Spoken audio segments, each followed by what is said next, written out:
All right, guys. We are back after a non-eventful enhanced risk this last Monday over there in the Mississippi Delta. We got another day 5 risk outlined for severe weather, and that's just for portions of basically the lower plains into the Midwest, into the Ozarks and the Missouri River Valley. You see this broad little boomerang-shaped risk that they got for a large scale trough that's coming in, but encompasses eastern Oklahoma, western Arkansas, the DFW area, the northeastern part of Texas, most of Missouri, southern Illinois, and southern Indiana. Day 6, this will be next Tuesday. We got a broad 15% for basically a continuation of the risk the day before, and for portions of mainly the Ohio River Valley, you got portions of southern Indiana, Ohio, most of central Kentucky and Tennessee, as well as the northeastern corner of Mississippi and the northern third of Alabama. So, pretty potent trough setup we got coming in, and you gotta, as we go into this late March into early April time frame, it's really important that we are monitoring each and every trough ejection because this is peak season, right? As far as the deep south, overall, we've gotten pretty lucky so far this year, but we don't need to get complacent because we still got all of April to go. And it's only 4 weeks, but need I not remind you how quickly things can turn and the significant weather events we've had in the past in the month of April. So, as of right now, this is what they've outlined. In the bottom right portion of your screen, over here, I have the 2 risks outlined underneath my face cam, and you'll be able to see them as I talk about them, and you'll be able to put the image of the risk in your head over what I'm talking about on the model. So this is just to help y'all better get y'all to visualize better what we're talking about, and so that way we keep it confined to the risk areas, because I know that sometimes the color schemes can get a little much. But going over here to the ensembles, we're still 5 to 6 days out, so we're going to keep it to the ensembles, right? We're going to look at 3 things. We're going to look at 500 millibars, we're going to look at 850 millibars, and then we're going to look at dew point return. Because those are the really only things we can generally come to a consensus with this far out.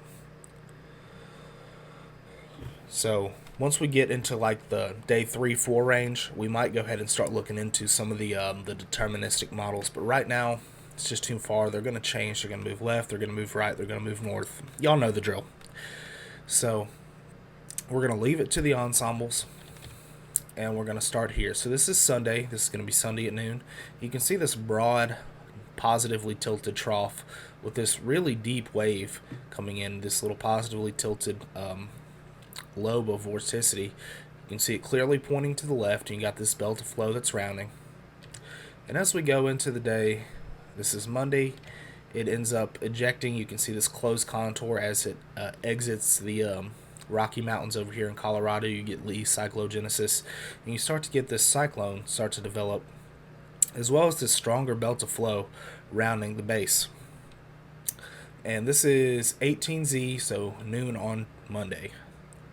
You have broad divergence aloft that's even being picked up by the ensembles. So you got winds coming out of the southwest, and then you got winds more coming out of the west down here. So you get like this separation of the wind vectors. And what that does is it promotes large-scale lift and rising motion the lower you go in the atmosphere. So it's kind of like opening a door, right? If you ever opened a pressurized door, we open it, and what does the air do? It rushes in to fill that void, right? It's the same concept with the atmosphere. So as you open that door or the wind spread apart, that air rushes up to replace that area of pressure that's not equal. It rushes to equalize that. So in the broad scale terms, you get rising motion from the surface, which promotes thunderstorm lift, assuming you have the instability and moisture in place. So that's concerning. That's one of the hallmarks of a severe weather setup, or possibly a more significant one, is you get that broad scale divergence. So you can get open warm sector lift all the way out, and you don't have to worry about the synoptic forcing of the stronger flow. Even though the stronger forcing looks to be favorably located regardless, you still got that broad scale lift in the open warm sector to help promote thunderstorm development. So this is 18Z Monday. This is perfect timing as this stronger belt of flow comes in with that divergence regime.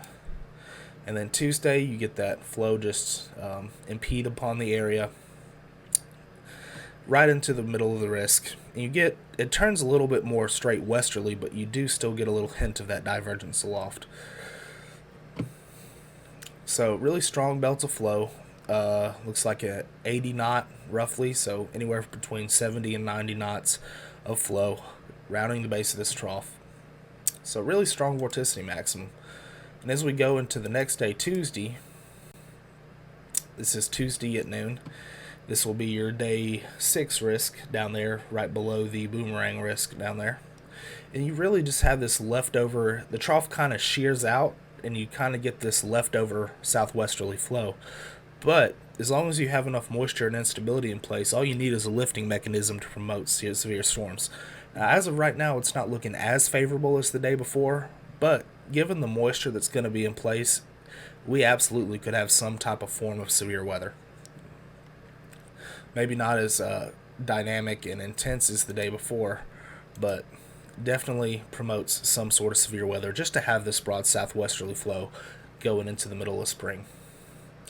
So let's take a look at the European and see what story it's printing me. And this is why they've went ahead and issued these risks so far out, is because the models are in pretty reasonable agreement. Now, maybe a little bit on the timing. The European seems to be a little bit slower as it progresses into the east, but you still get this broad scale, maybe not as much diffluence or divergence, but you still get that broad southwesterly flow that's going to traverse over pretty pristine moisture. And whenever you see this broad southwesterly flow, and especially as you get this belt of flow that's impeding in basically the same region, the only thing the ensembles aren't agreeing on as far as intensity of the vorticity maximum that's really promoting that divergence, which could have a big impact later on. But as of right now, the conditions look relatively the same area, so they went ahead and put out the day 5 and day 6 risk. Now, as we go into Tuesday, the same type of story where you have that broad southwesterly flow just left over of this sheared out, positively tilted trough. And so since the Storm Prediction Center saw this consistency through the ensembles, even this far out in day 5 and 6, they went ahead and issued that slight risk to go ahead and account for it, because there's pretty solid agreement amongst the ensembles, at least the location of the overall risk. Now, of course, the risks are going to be chopped up and upgraded and downgraded and, whatever between now and then.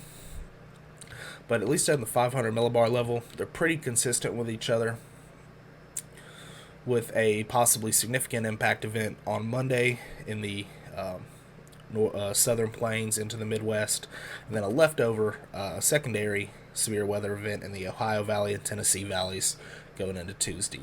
Alright, so here we are at the 850 millibar map. This is on the GEFS, the GFS ensemble, and this is Sunday night, right? So we're going to go into Monday, and you see this low-level cyclone start to intensify. You get those closed contours right there. You just get a stout low-level jet that's going to be consistent throughout the morning and into the region. This is 18Z. You get a little bit of it, but as we go into the evening, that low-level jet really ramps up all the way up from the Midwest into the western plains, or the eastern plains, I should say, all the way through the southeast. So this is definitely a concerning type of trend where you have this strong of a low-level cyclone just pumping moisture over that westerly flow with the type of moisture that we have in place. Tuesday could definitely be one of those bigger types of severe weather producer days as far as the synoptics that are in place. You got that broad scale southwesterly flow, the further up you go aloft, and then down below you have this more southerly southwesterly flow in the lower levels. It's really going to promote that turning with the winds and height. So keep in mind, make sure you can see our risk over there. Our little boomerang risk comes right in through this area right here. So right here where this flow is maximized going into the evening on Monday, that is where most likely your severe threat would be. And considering how strong this is, over 100 hours out on the ensemble is fairly impressive. Going into Tuesday, not much. You kind of get this remnant, a low-level jet that's kind of kicking up over here, right where that risk is. You get that low-level jet that's still remnant, really veered flow. So depending on timing is really going to depend how intense this wave is, how fast this low-level cyclone moves north and east, or if it lags behind a little bit. Tuesday could definitely be a bigger day, and Monday could be a little bit less. But we still got a lot of things to work out. But what's for sure is we're going to have favorable synoptics in place for at least some sort of organized severe weather somewhere in that day 6 risk down there, the second risk going down below the boomerang risk. So definitely some impressive signals, at least this far out, of a low-level cyclone that's going to bring your low-level jet in on the GEFS.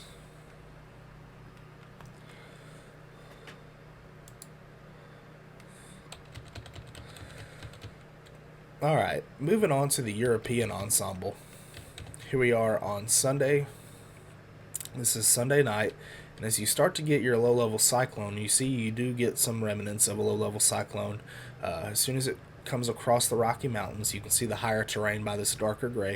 You get that low-level cyclone as it moves to the lee side, and you get that stronger flow down here. Now, it's really printing a lot weaker of a return. Looks like a lot weaker of a surface low. Now, you do get that cyclogenesis, and you get that low-level mass response from that cyclone, but it's not near as strong as the GFS is.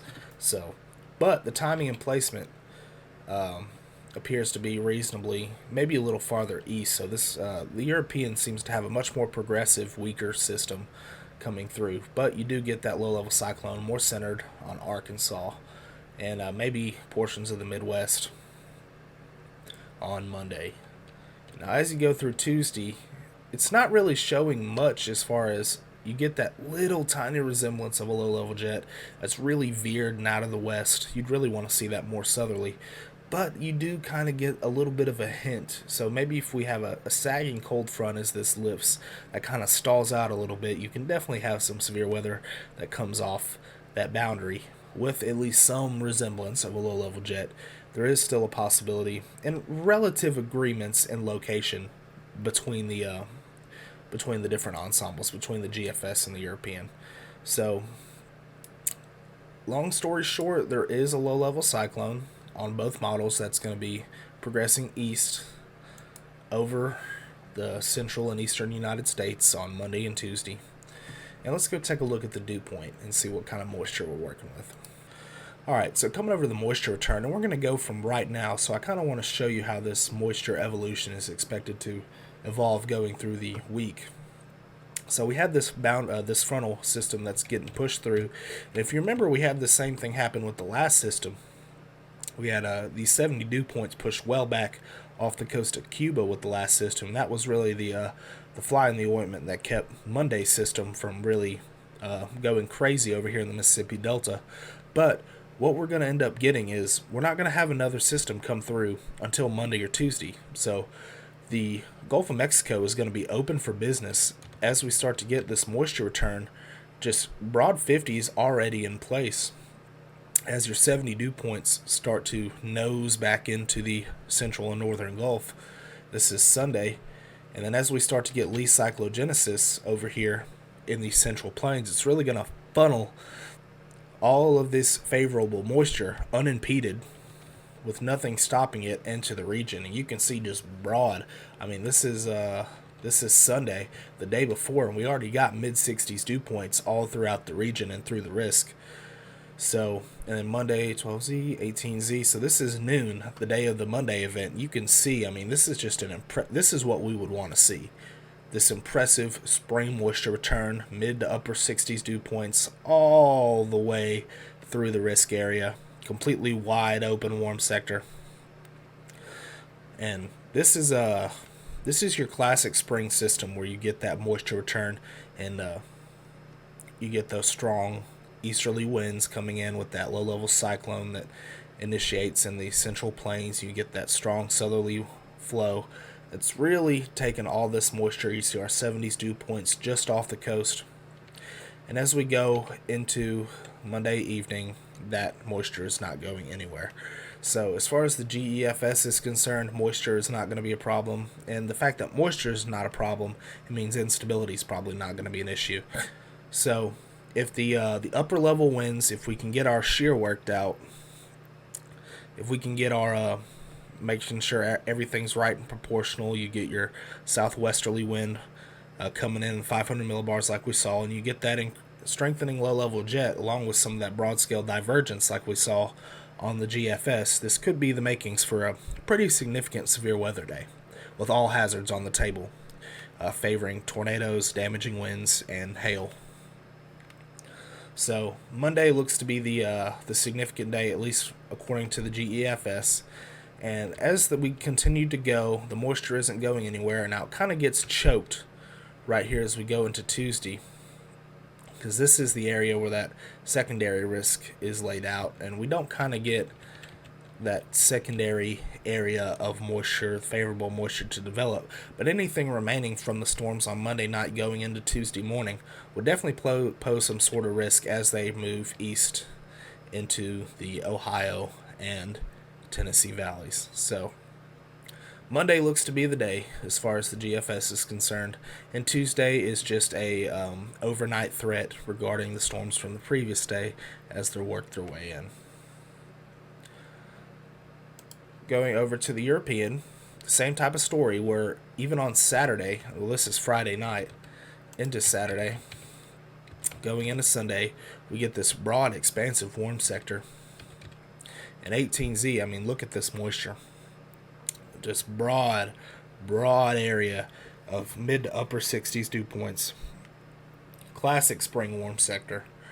And as we go into the evening, that area is just lit up with those darker blues, and you got those 70 dew points, even 73 dew points just sitting right off the coast.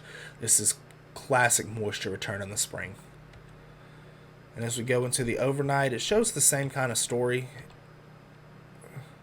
where you don't, this is 18Z, you get maybe a little better moisture, but overall it's really just pinched off and continues, probably a cold front sagging south that's really flushing out this moisture going into Tuesday. So it will likely be an overnight threat continuation of that Monday severe risk that the European is showing.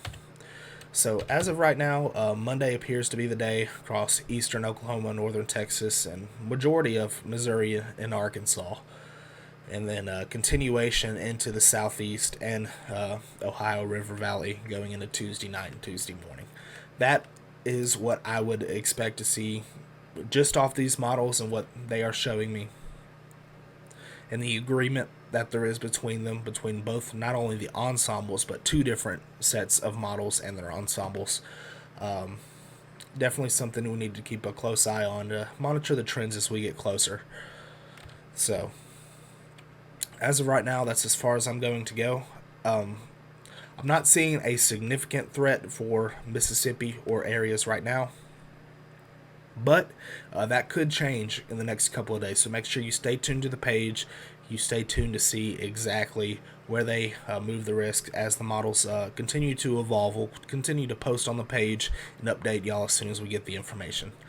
So funds willing, I should be able to be here Monday to cover this risk in the Ozarks. I hate chasing in the Ozarks, but if that's where the most significant severe weather looks to set up, that's where I'll be. So we're going to leave it off there. If you got any questions, please feel free to ask. Drop them down in the comments, or you can run to my social medias. I'll put the link in the description, so that way you'll be able to connect with me if you have any questions that need to be answered. And y'all stay safe going forward. Keep in mind it's spring. It is here. So I'll catch up with y'all as soon as we get some better information in. Y'all have a good day.